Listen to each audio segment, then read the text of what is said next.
페이지 수로는 1197페이지예요.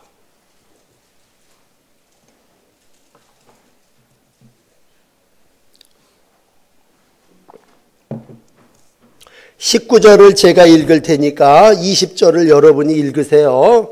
이같이 내가 애굽을 심판하리니 내가 여호와인 줄을 그들이 알리라 하셨다 하라.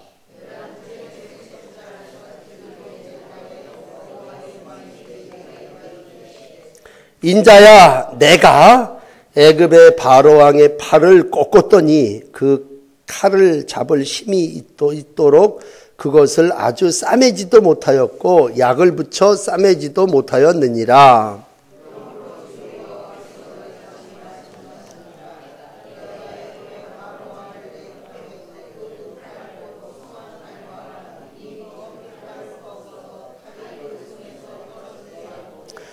애굽 사람을 문 나라 가운데로 흩으며 뭇 백성 가운데로 해칠지라.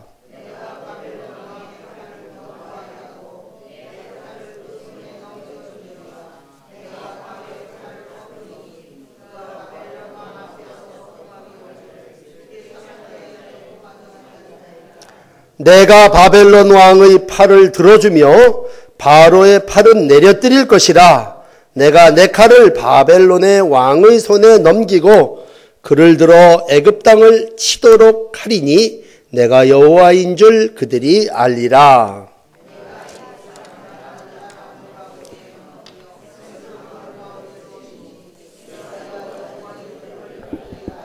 아멘. 자, 30장은 이제 애굽의 심판에 대한 제일 마지막 부분입니다. 하나님께서 내가 라고 하는 말을 통해서 애굽을 칼로 심판하시는데 표현을 어떻게 했냐면요, 팔을 꺾으리라 라고 하는 말씀으로 두 팔을 다 꺾어버림으로써 이제 애굽을 심판, 멸망하시는 모습을 우리가 같이 읽었습니다. 가운데 부분쯤 13절에 가서 보면 하나님이 이제 심판을 하심에 그들이 섬기던 우상을 심판하시고 그런 다음에 무슨 일을 하냐면 너희의 왕의 후손이 나지 못하게 하리라 그렇게 말씀하십니다. 이게 무슨 얘기냐 하면 이젠 애굽이라고 하는 나라는 이 왕 때 끝이다라는 얘기죠. 그러니까 결국 심판이 멸망으로 마감되어집니다. 특별히 30장에 와서 애굽 백성들이 자랑하던 두 가지 팔이 있었습니다. 물론 사람이 이렇게 두 팔을 가지고 삽니다만 누구나 다 특기가 두 가지씩은 다 있죠. 어디 가서도 자랑하라 그러면 한두 가지 자랑할 건 있습니다. 물론 부족한 부분도 있지만 그분 중에 특별히 잘난 부분이 또 있어요. 그런데 애굽은요 정말 자랑스러운 두 가지가 있었습니다. 그 첫 번째는 무엇이었냐면 여러분 아시는 대로 애굽 그러면 탁 떠오르는 게 나일강이었습니다. 나일강. 이 애굽은요 천혜의 강을 끼고 문명이 발달된 나라예요. 그러니까 애굽이 강할 수밖에 없었던 건 그 나일강을 통해서 모든 것 공급되는 것도 들어오기도 하지만 광야와 사막을 사는 세상 사람들에게 있어서 강줄기를 가지고 있다고 하는 건 어떻게 보면요 숨을 그냥 마음대로 쉴 수 있을 아주 풍족함을 가지고 있다고 하는 상징입니다. 그러니까 육로를 얘기한다면 나일강을 통해서 물건도 들어오고 그걸로 농사도 짓고 그러니까 무역도 되고 농업도 되고 온갖 풍족함을 나일강을 통해서 다 누렸습니다. 그러므로 이 애굽 사람들은 나일강이 우리를 부자 만들었다. 나일강은 한마디로 옥토다. 그런데 진짜 한 해에 2번씩 이 나일강이요 범람을 합니다. 범람. 이게 강이 한번 넘쳐요. 그럼 우리 같은 경우는 강 넘치면 이거 망한다 그런 얘기 아니라 이 사람들은 옆에가 황무지고 사막이니까 강이 넘치면 강에서 나오는 새로운 흙이 온 동네를 다 덮어요. 그러니까 그 지역이 곡창이 되어버리고 그곳에서 좋은 곡식들 곡물들이 나오니까 나일강은 젖줄이고 나일강은 생명줄이고 나일강은 이 애굽 백성에게 있어서 제일 자랑거리입니다. 그런데 오늘 하나님께서 그 나일강을 한쪽 팔로 얘기한다면 칼로다가 내가 그걸 치겠다. 그 얘기는 나일강을 마르게 해버리겠다는 거죠. 그래서 나일강이 사막이 되고 황무지가 되게 하리라 라고 하는 말씀을 하고 있습니다. 두 번째로 이 애굽 사람들이 자랑했던 건 뭐냐면 우상입니다. 우상. 애굽에서 우상 중에 제일 자랑스럽게 여기는 우상은 멤피스라고 하는 우상이에요. 이건 아주 그냥 사자 비스무리하게 생겼으면서도 지금도 구경 가면 거기 구경 가요. 애굽 갔다 오신 분들은 가면 아직까지도 그 형상들이 굴 속에 저 벽화 속에 남아 있어 갖고 사람들이 그 신전 보러 기차 타고 밤새도록 올라가서 보고 오는데, 이 멤피스라고 하는 우상은 보통 거대한 우상이 아니에요.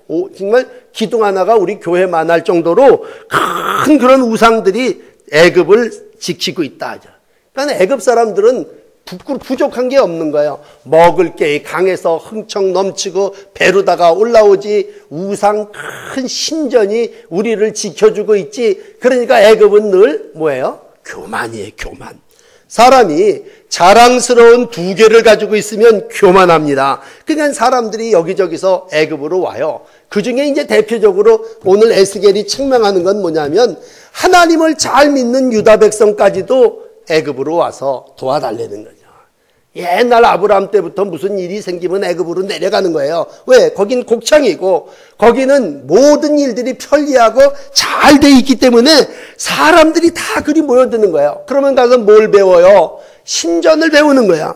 태양신과 고양이 모습을 한 이상한 여신이 거기서 뒤엉켜 살고 풍요를 누리며 그 사람들이 또 칼춤을 춰요. 그러면서 서로들 피를 흘리고 그렇게 우상질을 해대는 걸 배우고 보고 오는 거란 말이에요. 그러니까 하나님이 보실 때는 애굽이 풍요로운 게 이게 다 하나님의 백성만 하나님이 지켜주시는 게 아니라 이방과 온 세상을 지켜주는 거니까, 내가 애굽에게 나일강도 주고 애굽에게 여러 가지 혜택을 줬더니 애굽 사람들이 저게 저희들이 강하고 저희들이 잘나서 저러는가 보다 그러면서 이제 뭐예요? 애굽의 종말을 심판. 오늘 이제 본문에 오셔서 18절 이제 이후에 이제 이러한 애굽을 내가 치겠다는 얘기예요.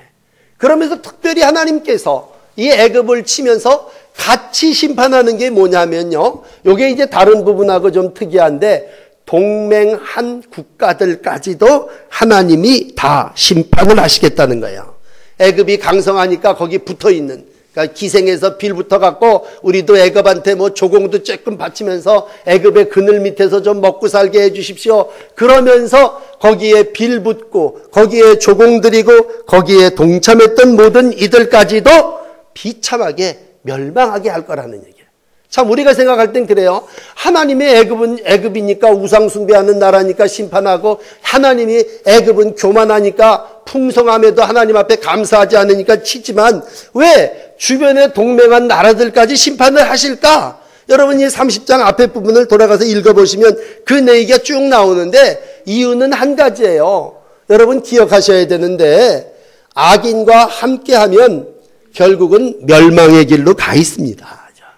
오늘 기억하셔야 돼요. 내가 믿지 않는 사람들하고 하루 종일 유월세 동안 놀고 주일날 하루만 믿는 사람을 만난다고 하는 거면, 내가 엿새는 믿지 않는 사람들하고 교제를 하는데 그들의 풍성, 그들의 우상, 그들의 교만 그런 거하고 다 같이 섞여서 살면 나하고라고 하는 하나님의 거룩한 백성이라고 하는 존재는 없어져 버리는 거예요.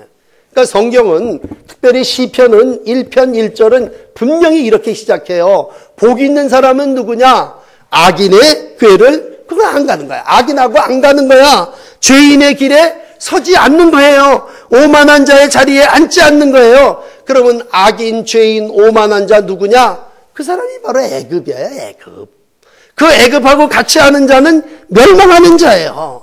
오직 여호와의 율법을 즐거워하고 아침 저녁으로 여호와의 율법을 묵상하는 하나님의 백성은 의로운 백성이요 하나님께서 마지막 때에 지켜 보호하여 주시는 줄을 믿습니다. 그러므로 내가 직접 악을 행하지 않았더라도 악인하고 공조하고 악인에게 동조한 애굽의 모든 백성들을 심판하신다고 하는 건요, 오늘 우리가 좀 마음에 묵상하고 돌이켜봐야 될 그러한 본문의 말씀이에요. 오늘도 악인과 함께 대가를 똑같이 치를 때 하나님이 어떤 때는 불로 심판하시고 어떤 때는 바짝 마르게 하셔서, 나일강 같은 경우는요 옥토가 다 말라버리게 해요. 이 멤피스 우상 같은 경우는 다 무너뜨리다. 13절에 위서부터 아래까지 무너지리라. 그래서 다 자빠지고 쓰러지게 해줬던 모든 것들이요, 그들이 우상으로 여기고 그들이 최고로 여겼던 왕자가 없어짐으로 애굽의 모든 자랑거리들이 이제 다 사라진다는 겁니다. 여러분, 어떤 때는 우리가 잘하는 것으로 인하여 교만할 때도 있어요. 늘 그래서 약할 그때가 강함이라고 하는 건, 사람이 강하면요 아무래도 무릎을 덜 꿇게 돼요. 사람이 강하면 그걸 의지하게 된단 말이에요. 그래서 우리가 항상 하나님을 의지합시다. 그 얘기는 하나님만이 나의 강함 되시고, 오늘도 이렇게 우리가 찬송합시다. 그 얘기는 하나님만이 나의 높음, 높이고 영광의 대상이 되셔야 된다는 거죠. 근데 사람이 자꾸 애굽처럼 되고 싶은 거예요. 그래서 처음 이제 이스라엘 백성을 만들면서 신명기 법전을 짓고 신명기 17장 14절에 하나님이 왕에게 당부하는 게 있어요. 야 왕이야, 너희들이 왕이 되거들랑 첫째, 말을 많이 번식해서는 안 된다. 왜? 군사력이 강해지면 하나님하고 멀어지는 거예요. 우리가 하나님을 의지하면 한 사람 히스기야 왕도 기도하니까 18만 5천 명의 대적을 하나님이 불말과 불명거를 보내주셔서 몇 집 무찌르는데, 사람이 뭐예요? 군사력, 힘이 있어야 돼, 무기가 있어야 돼, 우리도 핵을 가져야 돼, 이렇게 의지한다고 하는 건 거기에 하나님을 의지하는 믿음이 없어진다는 얘기예요. 두 번째, 이 신명기 17장 17절에 보면요, 왕이요 너는 아내를 많이 둬서는 안 된다.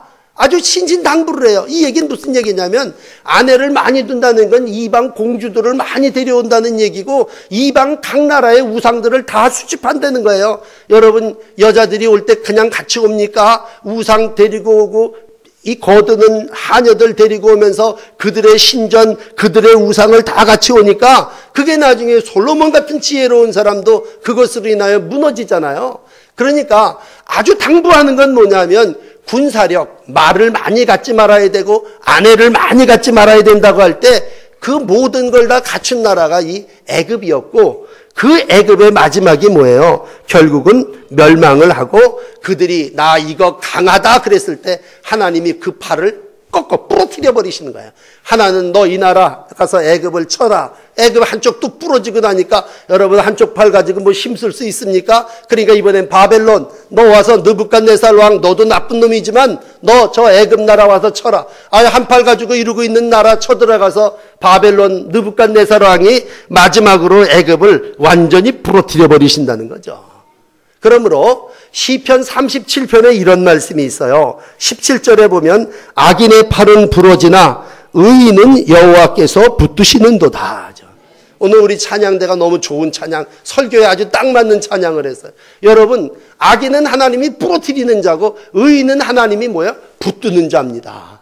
여러분, 우리는요 이 팔이 약해. 그러니까 하나님 내 손 잡아주세요. 그러면 하나님의 강한 편팔이 여러분을 꼭 붙잡아 주실 줄을 믿습니다. 하나님이 오늘 이 설교의 뒷부분은 이 내용이에요. 내가 너희의 두 팔을 꺾으리라. 그럼 꺾인 팔이 오늘 설교 제목이에요. 팔이 꺾였다는 얘기는 뭐예요? 왕이 다시는 일어나지 못한다는 얘기죠. 강이 다 말라버렸어요. 황무지가 되고 사막이 돼버렸으니 거기에서 무슨 풍성을 찾고 거기서 무슨 악어를 발견하고 거기서 무슨 득을 볼 수 있고 더 이상 다른 나라 사람들이 그 강줄기를 따라서 무역을 하자고 올라오는 일도 없다면 그 나라는 이제 꺾인 나라요. 꺾인 팔이에요. 사람들은 생각했어요. 야, 애굽이라고 하는 나라는 안 망할 거다. 왜? 1000년 이상. 애굽은요 정말 오래된 나라고 애굽은 정말 모든 조건을, 천혜의 조건을 가진 그러한 나라예요. 그런 애굽이 멤피스라고 하는 거대한 신상을 가지고 있기 때문에 인간들의 머리통으로는요, 야, 저렇게 큰 신전, 저렇게 큰 강줄기를 가지고 있는 애굽은 망하지 않을 거야. 그러나 하나님이 치시려고 그러니까 왕이 다시 못하게 하고 하나님이 칼을 손에서 떨어뜨려. 우리 어떤 때 이렇게 손에 힘이 툭 떨어질 때가 있지 않습니까? 그럴 때 하나님이 그 손에 툭 떨어뜨리게 하고 사람들이 뭐예요? 다 떠나가게 되는 거죠. 그러니까 우리 인생을 생각하면 텐트 쳤다 걷었다가 집에 옮겨가는 거와 똑같아요. 이 백성들 유목 백성들이니까 유다 백성에게 에스겔이 꼭 얘기하는 게 뭐냐면 야 이제 애굽이라고 하는 텐트 뭐 1000년을 쳐놨지만 그가 영원히 갈 것 같지 아니다는 얘기죠. 하나님 앞에 이렇게 우상을 숭배하고 이렇게 자기의 강함을 자랑한다면 하나님이 그 강한 건 부러뜨릴 거고 우상은 무너뜨려서 완전히 힘이 없게 하실 거다 그런 얘기입니다. 여러분 그렇다면 하나님이 왜 이런 일을 하십니까? 오늘 반복되어 읽는 똑같은 단어 에스겔을 읽으면서 우리가 머리에다가 아주 팍 심어야 되는 단어가 뭐예요? 이 일을 통해서 하나님이 여호와인 줄 알리라. 오늘 여러분 여기서 봐요. 하나님이 그러므로 우리 신앙하는 사람들은요 세상 가운데 살면서도 분명히 인식해야 될 한 가지는 뭐냐면 하나님이 여기도 계시다고 하는 걸 하나님이 계시다는 걸 내가 알고 하나님이 계시다고 하는 걸 믿는 믿음을 가지고 살아요. 그럴 때 하나님의 주권, 하나님의 팔이 우리를 지배하고 인도하고 다스리시는 줄을 믿습니다. 오늘 마지막 부분에 가서 하나님이 얘기해요. 내가 하리라. 한 5번 반복되는 것 같아요. 한번 찾아보세요. 내가 이렇게 하리라 하죠. 22절 끝에도 내가 하리라 하죠. 그러니까 이런 믿음 가지셔야 돼요. 하나님은 백성, 하나님의 백성인 우리 교인들만 이렇게 해주시는 게 아니라 하나님은 부강한 나라도 쳐서 꺾으시기도 하고 가난한 나라도 일으켜서 부하기도 하시고 그랬을 때 하나님은 우리 유다 백성만을 돌보시는 백성이 아니라 하나님은 저 이방의 강대국인 애굽까지도 지배하고 다스리고 어떤 때는 강하게 하시고 어떤 때는 열방 가운데 다 흩어버리기도 하시는 분이 하나님이신 줄을 믿습니다. 그러므로 우리가 세상 나가 살면서도 이 세상의 주권은 누구에게? 하나님께 있음을 믿습니다. 그러므로 이 전쟁은 하나님께 속한 것인즉 그리고 나가 싸운 사람은 이겼어요. 그런데 내가 나가서 떨치리라 그런 사람은 하나님이 그 팔을 꺾으셨어요. 항상 기억하셔야 되는 건요. 하나님은 오늘도 하나님이 하신다고 믿는 사람을 통해서 이 일을 이루시고 내가 해보겠다 그런 사람은요. 그 나를 거꾸로 팔을 꺾어버리신다는 얘기예요. 그러면 애굽 같은 나라 진작 좀 멸망시키시지 왜 이스라엘 백성을 430년 동안이나 포로되게 해주셨나요? 여러분 하나님은요. 그래도 기다려주신 거야. 늘 기억하셔야 되는 건 하나님은 오늘도 죄인을 회개하기까지 기다리시는 분이에요. 그러니까 바로의 두 팔을 한꺼번에 꺾지 않고 하나 꺾어버린 다음에 이렇게 분질러놨으니 이놈이 돌아오겠지. 맞아 분질러뜨려도 넌 이제 소망이 없다. 꺾으실 때 1000년이 걸렸다면 하나님은 기다리시는 하나님이셔요. 그러니까 소돔과 고모라가 죄가 꽉 찼을 때에도 하나님이 기다리셨어요. 아모리 족속의 죄악이 관영할 때도 400년 동안 기다리셨어요. 오늘도 하나님은요.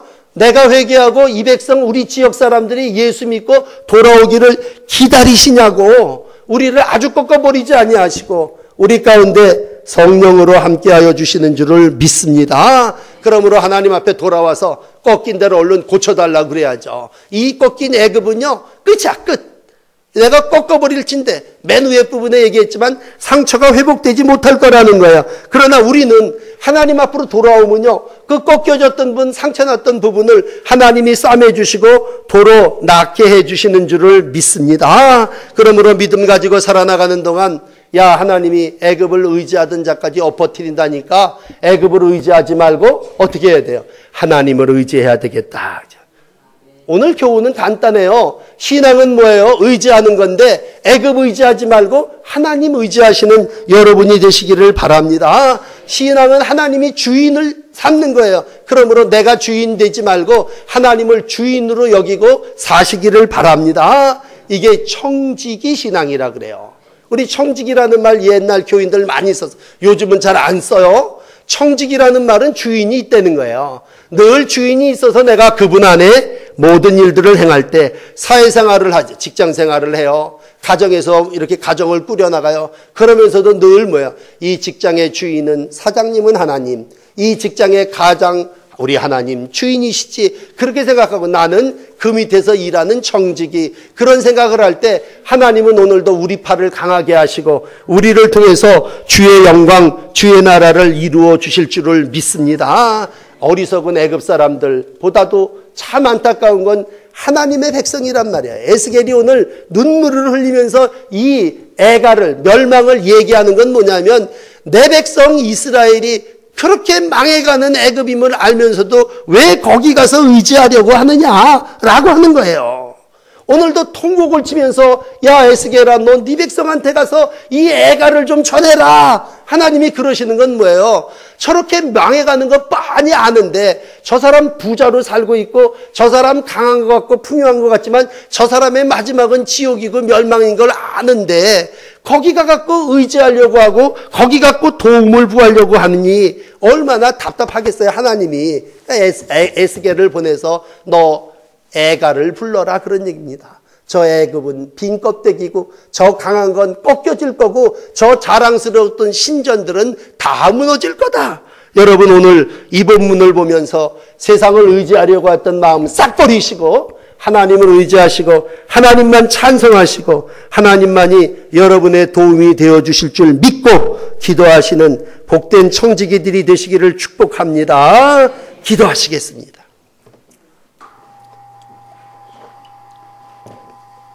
애굽보다도 강하시고 바벨론보다도 강하셔서 어떤 때는 바벨론을 이용하시고 애굽을 사용하시는 전능하신 하나님 아버지, 오늘도 우리 인간들이 어리석어서 어떤 때는 바벨론을 의지하고 어떤 때는 애굽을 의지하는 인생들임을 고백합니다. 이러한 저희들을 향해서 오늘 애가를 지어 너희 세상이 의지되었던 애굽이 두 팔이 꺾일 거라고 말씀해 주셨고 정말 하나님의 말씀대로 이 땅에서 애굽이 다 멸망당함을 봅니다. 하나님, 강줄기가 좋다고 자랑하여 돈 많은 사람 자랑하고 부러워하지 않게 하여 주시고 의방 우상을 섬기며 신전을 섬기며 그들의 모든 신이 최고라고 얘기하는 사람들 불쌍히 여기는 저희들 되게 하여 주시옵소서. 오늘도 부흥의 불길이 하나님께로부터 옴을 믿습니다. 하나님, 우리 가운데 불로 역사하여 주셔서 우리를 괴롭히는 18만 5천 명도 하룻밤 사이에 죽이시는 하나님의 역사가 우리 속에 나타나게 하시고 우리의 재단 속에 임하게 하여 주시옵소서. 오늘 믿음의 속 삼석이 주 앞에 나와 당당하게 찬송을 드립니다. 오직 하나님만을 의지하며 일생을 살아나가는 가운데 있사오니 주님 이들의 중심에 살아 역사하여 주시고 이들의 가는 발걸음이 세상에 어떤 사람 부러운 걸음 되지 않게 하시고 은혜 베푸시는 하나님의 장중에 보호되고 하나님의 강한 팔에 붙잡히는 복된 주의 자녀의 날들이 되게 하여 주시옵소서. 오늘도 전능하신 하나님을 찬송하게 해주셔서 감사합니다. 평생 일생 찬양하게 하시되 하나님 오직 강한 팔 되신 주님만을 의지하며 살아나가는 귀한 날들이 되게 하여 주시옵소서. 우리가 5월을 지내며 우리의 가정 속에 세상을 의지하는 식구가 있어 기도드립니다. 다 돌아오게 하여 주시고 아버지의 품 안에 하나님의 전능하심 안에 새 삶을 이루어가도록 은혜 베풀어 주시옵소서. 예수님 이름으로 기도합니다. 아멘.